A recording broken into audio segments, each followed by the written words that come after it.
Darrell Brooks, the suspect in the Waukesha Parade attack, is now in jail on a $5 million cash bail. But prior to Sunday, Brooks was out on a $1,000 cash bail, even though he has a very long criminal history and faces 2 separate felony cases in Milwaukee County. CBS 58's Kristen Barbarisi spoke with a legal expert about how this could have happened. Kristen.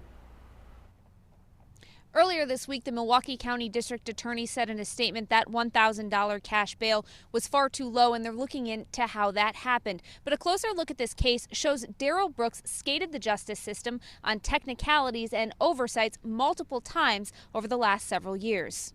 Darrell Brooks has more than a dozen convictions across 3 states in the last 2 decades. There's a long history of flight, obstructing, bail jumping type behavior, Your Honor. At the time of Sunday's attack, Brooks was out on bail in 2 Milwaukee County cases. The first from 2020. Brooks allegedly got in a fight with his nephew and shot at 2 people.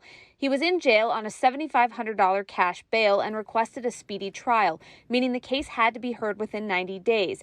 But that didn't happen because the justice system is backed up, in part because of court closures coupled with a spike in crime during the pandemic. So now we have this bottleneck situation where all these cases, these new cases, these older cases are trying to work its way through the system, and the judges and the prosecutors and law enforcement is doing their best to try and keep up with the volume. To comply with the statute, bail was reduced to $500 and Brooks got out in February. On November 2nd, he allegedly tried to run the mother of his child over with a car.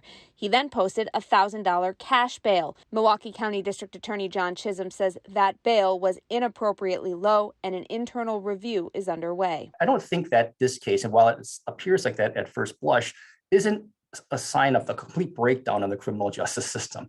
I think this was an isolated incident that really happened as a culmination of a lot of different pressures on the criminal justice system right now, primarily because of COVID.